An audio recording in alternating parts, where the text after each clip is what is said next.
في رحله بقى ايه البحث عن الشقه، وان انا اتحول انا العميل. خلوني بقى ايه خليكم معايا بقى، لان انا عايز اقول لكم ان انا دلوقتي رايح اكتر مشروع احنا بنبيعه محمد بن راشد، ميدان عزيزي ريفيرا. فهتحول انا بقى من ان انا اللي كنت يعني من ضمن الناس اللي بتبيعه وبرشحه، من ضمن الناس اللي هتشتري فيه او هتستخدمه، يعني هتبقى عملاء فيه. فانا دلوقتي بقيت العميل، فانا رايح دلوقتي اشوف شقه فخليكم بقى معايا كده، هنروح ايه مع بعض ميدان ريفيرا محمد بن راشد عزيزي. خلوني بقى ايه افرجكم عليها بمنظور العميل. يلا بينا. مشروع انا معجب بيه من زمان بصراحه، وبرشحه كتير، والعائد الاستثماري بتاعه كبير، والايجارات بتاعته عاليه جدا دلوقتي، واحنا اللي هنلبس بقى، يعني اللي احنا اللي خدمنا في الناس فيه هيطلع علينا دلوقتي، يعني احنا خدمنا الناس بس احنا اللي هنعاني منه. يلا بقى نتفرج كده بقى على المشروع وهو لسه اصلا تحت الانشاء.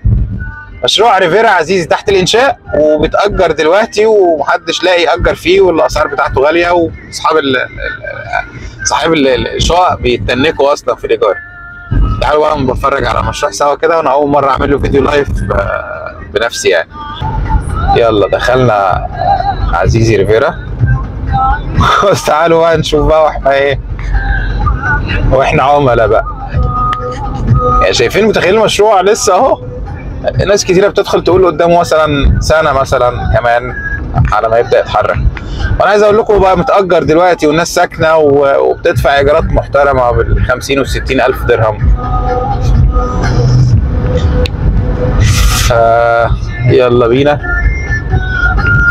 ده المشروع اللي الناس كانت بتقول متأخر ومش متأخر بسبب كورونا.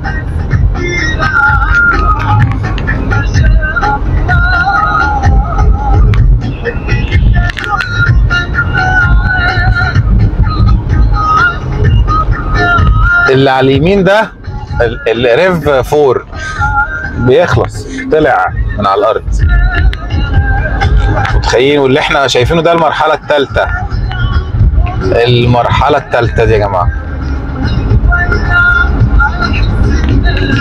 دي المرحله الثالثه خلصانه، وادي المشروع.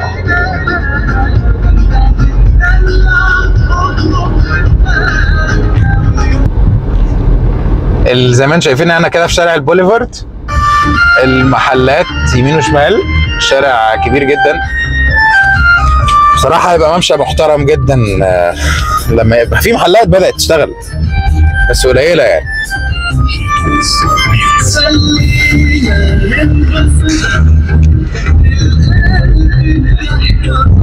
تخيل مشروع لطيف بصراحه. ما انا مش شايف اللي اشتروا فيه اخطاء خالص، واللي اشتروا فيه كسبوا كتير. وده المشروع، الدنيا جميله جدا والكوميونتي لطيف. مشروع بصراحه جميل جدا.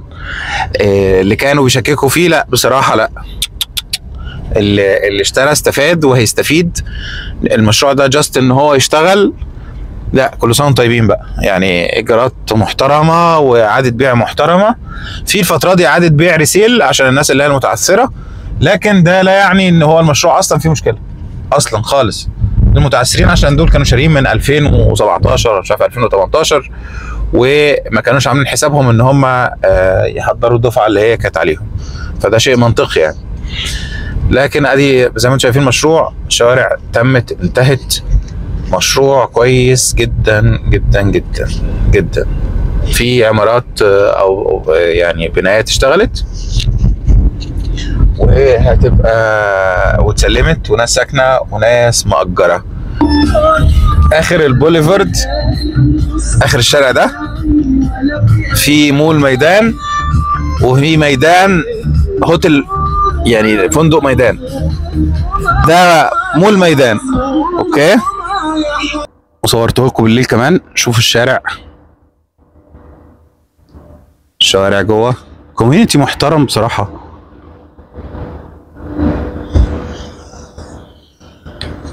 طبعا يعني عايز اقول لكم ان لسه الدنيا ما اشتغلتش، ناس عدد بنايات بس اللي اتسلمت. طبعا كل ده جاهز خلصان. دي عربيه حراسه ماشيه طول الوقت بتلف. لا المشروع بصراحه يعني ايه، محلات الشارع ده شارع البوليفرد، المحلات دي كلها لما هتشتغل المكان ده كله مش هيبقى فيه مكان فاضي، يعني هتلاقي الناس حركه كتيره جدا جدا جدا. يعني من اقوى الشوارع بصراحه اخر الشارع ده المول والفندق. هعمل لكم جوله بالسياره دلوقتي. خلوني بقى ايه افرجكم كده على المنظر بالليل. ده شارع البوليفرد واللي على اليمين والشمال دول محلات.